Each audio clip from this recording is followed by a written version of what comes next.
네, 제가 지금 낚시를 끝내고 집에 왔습니다. 이제 어떻게 제가 정리를 하고 청소를 하는지 한번 보여드리겠습니다. 저는 앞서 말했듯이 장비들을 보관할 데가 따로 없어요. 방에 보관하기 때문에 냄새 1도 나면 안 됩니다. 그래서 제가 냄새가 안 나도록 낚시가 갔다 오자마자 바로 세척하시는 게 가장 중요한 것 같습니다. 낚싯대부터 먼저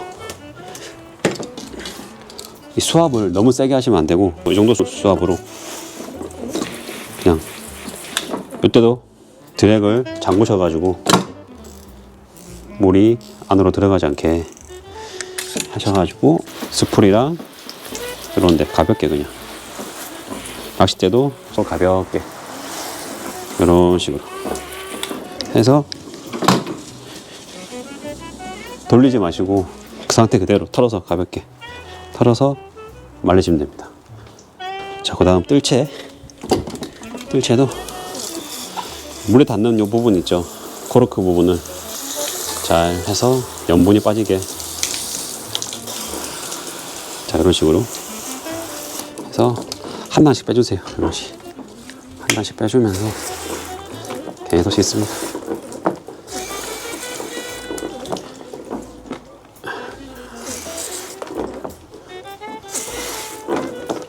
염분이 쌓이게 되면 또 삭아서 힘을 세게 주거나 하면 이게 부서지게 돼요. 그래서 항상 염분 빠질 수 있도록 이런 식으로 해주시고, 다음 낚싯대는 제일 중요한데, 낚싯대가 제일 중요한 건 아니죠. 뭐 리들 중요하고 다 중요한데, 낚싯대는 씻을 때 파손될 위험이 크기 때문에 항상 주의하셔가지고 하시기 바랍니다. 자, 이거 가이드 캡이 있는 상태에서 거꾸로 뒤집으시고 그냥 뿌려주세요.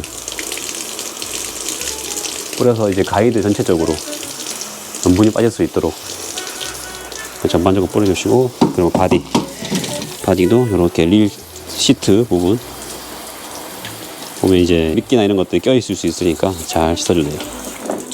밑에 물 빠지는 구멍이 있어서 따로 캡을 열지는 않겠습니다. 이렇게 했으면, 자 지금부터가 중요합니다. 캡을 한 곳에 두고, 자 저는 이런 식으로 왔다 갔다 하면서 다음번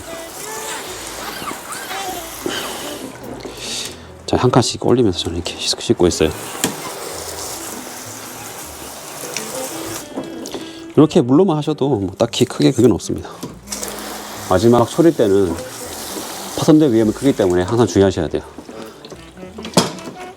자, 그 다음에 제주 높이가 다 뽑을 수가 없어요. 그래서 마지막 소리대를 빼고 제외한 부분을 이렇게 펼쳐서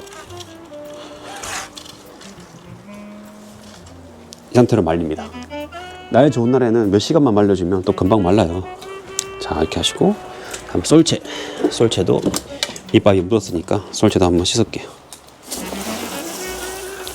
솔채랑 솔채 거리 같이. 지금 밖에 비가 오고 있습니다. 이것도 이제 이런 식으로 말려주시고, 뜰망 프레임도 이런 식으로 해서, 특히 접히는 조인트 부분을 잘 해주셔야지, 이게 안 하다 보면 이 조인트 부분에 염분이 끼면 하얗게 돼요. 그렇게 반복되다 보면 이제 어느 경우 확 챘을 때 이 부분이 파손 가능성이 매우 큽니다. 그래서 이런 조인트 부분 항상 해주시고, 그 다음에 냄새 안 나게 하는 꿀팁인데, 이런 뜰망이나 그 부령망, 살림망 같은 경우에 이 망을 잘 씻어야 돼요. 고기 비늘이나 고기 점액들이 묻어 있습니다. 이게 깨끗이 안 씻기고 말려지게 되면은 비린내가 아주 많이 납니다. 그래서 이 부분 항상 신경 써가지고 이렇게 해서 말려주시면 됩니다. 저는 이런 옷걸이 같은 거 있으면 옷걸이를 이용해서 이런 식으로 걸어서 이렇게만 해도 잘 마릅니다. 오늘 사용한 릴, 제가 사용한 릴이고요. 항상 다니실 때 파우치 잊지 마시고, 그냥 막 넣지 마시고 파우치 항상 담아서 보관하시는 습관을 들이시면 릴을 오래 쓸 수가 있습니다. 이런 회전식 레버는 이렇게 잘 빠져가지고 한 번씩 안 들어가면 이렇게 다시 돌려줘야 돼요. 이게 불편한 것 같아요. 시마노 대부분의 레버들이, 최근에 나온 레버들이 이런 식으로 되어 있어요.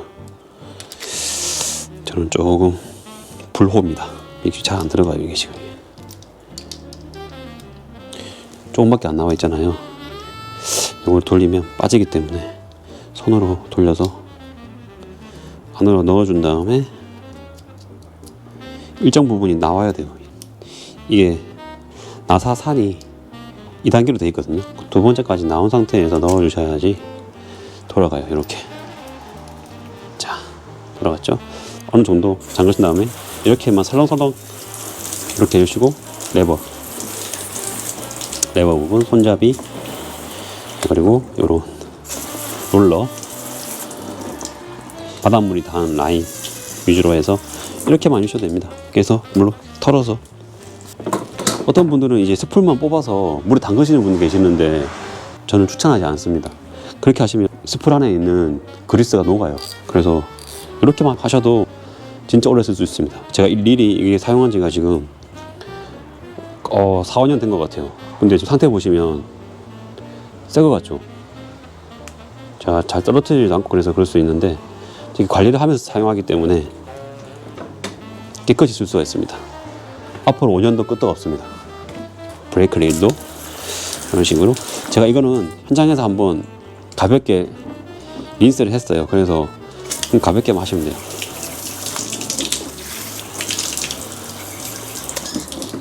털어서 이 정도만 하셔도 됩니다. 그런데 주의하실 점이, 이렇게 뒤집어서 뿌리시는 분들 계세요. 마찬가지로 그렇게 뿌리시면 다른 데는 물은 안 들어가는데 이 스풀 안에 있는 이 사이에 물이 들어가서 이 스풀 자체에 있는 그리스가 녹을 수가 있어요. 그래서 항상 이거는 바른 상태에서 위에서 밑으로 뿌리는 방식으로 이런 식으로 해주시는 게 좋습니다. 자, 이런 식으로 하셔서 레버는 돌리지 마세요. 오늘 사용한 애기 뭐 몇 번 하진 않았지만 그래도 애기도 제가 오늘 요거 하나 사용했거든요. 30분 잠깐 했는데 그래도 염분이 있기 때문에, 제가 보통은 이제 밥그릇 못 쓰는 거, 깨진 거 이런 거 이용해서 물을 채워서 담궈 놓거든요. 오늘 얼마 사용 안 했기 때문에 가볍게 린스 주겠습니다. 지금 또 해가 뜨죠. 여기 뉴질랜드 날씨가 이래요. 변덕이 심합니다. 제가 오늘 사용한 찌 마찬가지로 물로 헹궈서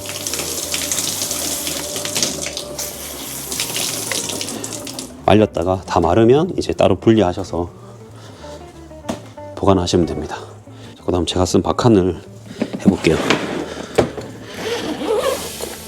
아까 아침에 밑밥 섞었던 봉지 이거 버리지 않고 잘 챙겨왔죠? 이건 꼭 집에서 버리세요. 저는 쓰레기 하나하나가 다 자연 환경을 파괴하는 거니까 낚시하는 낚시꾼들이 잘 챙겨야 될 것 같아요.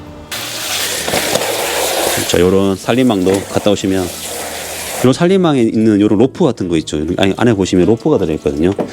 이 로프 같은 거를 바짝 말리셔야지 그 쩐내가 안 나요. 바닷물 쩐내. 처음에 세척하실 때도 요런 부분을 깨끗이 해주셔야지 쩐내가 안 납니다.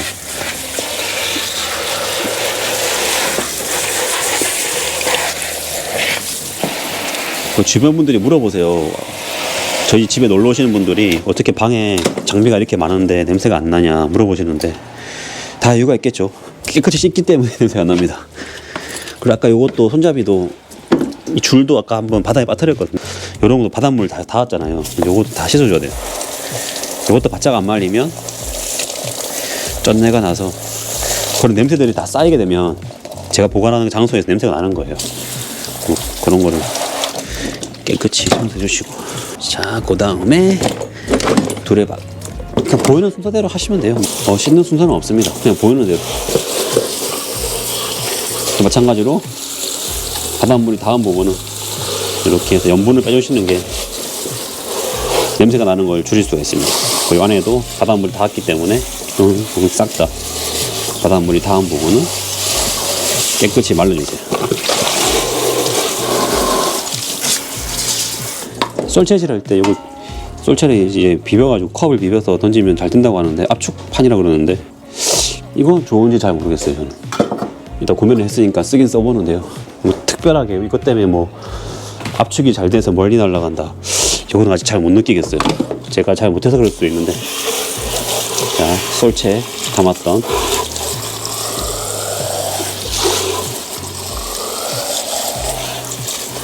깨끗이 바닷물에 닿은 건 모든 게 다 민물로 씻어 주셔야지 냄새가 안 날 수가 있습니다.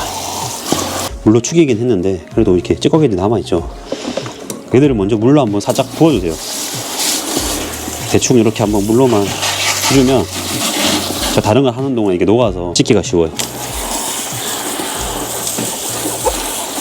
그리고 지금 못 쓰는 솔 같은 걸로 그냥 닦으시면 돼요.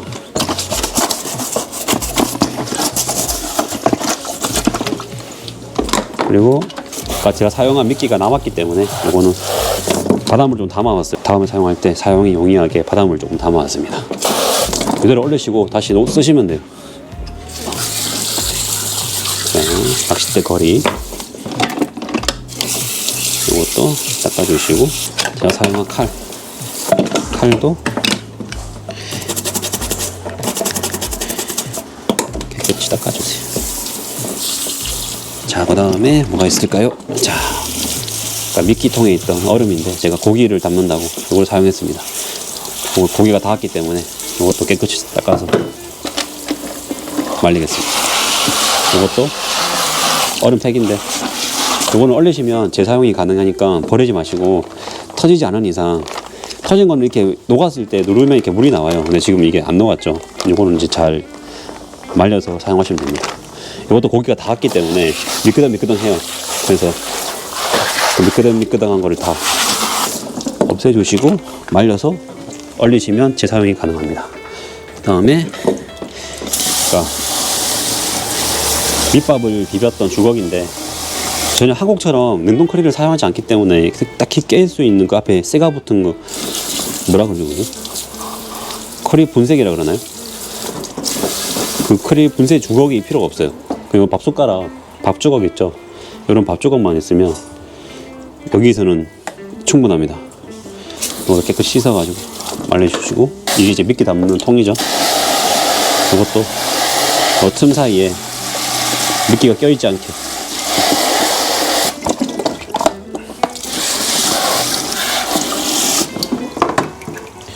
갔다 와서 정리하는 것도 즐기셔야지 스트레스 안 받고 낚시를 즐길 수가 있습니다. 낚시 갔다 와서 기차 타고 이걸 처박아 놓으시면 그 다음번 낚시 가시면 또 다 일이에요. 일이 쌓이는 거니까 조금 피곤하셔도 이렇게 청소하는 것도 즐기시면 재밌습니다.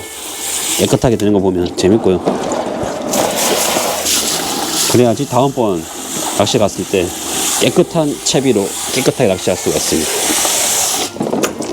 자, 보시고, 자, 이런 식으로 박혀 있는 이물질이 남아있지 않도록 깨끗이 사용해 줍니다.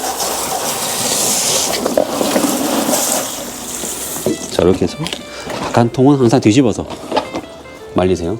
자, 지금 계절이 겨울이라서 여기는 비가 많이 와요. 그래서 애들을 바짝 말릴 수 있을지 모르겠는데 내일이나 모레는 비가 안 온다고 하니까 한번 이렇게 말려 볼게요. 보시면 이런 식으로 저는 말리고 있습니다. 특별한 건 없죠. 이렇게 해서 물기만 바짝 말리셔가지고 보관하셔도, 뭐 실내에서 보관하셔도 냄새 안 나고 깔끔하게 보관할 수가 있습니다. 청소하시기 바랍니다. 자, 제가 이렇게 한번 낚시 갔다 와서 청소를 어떻게 하는지 보여드렸는데요. 여러분들도 집에서 갔다 오시면 피곤하시고 뭐 하시겠지만 그래도 낚시의 일부분이라고 생각하시고 청소 깔끔하게 하셔가지고 집에서 혼나는 일이 없게 하시기 바랍니다. 그러면 다음에 또 출조 영상으로 찾아뵐게요. 시청해주셔서 감사합니다.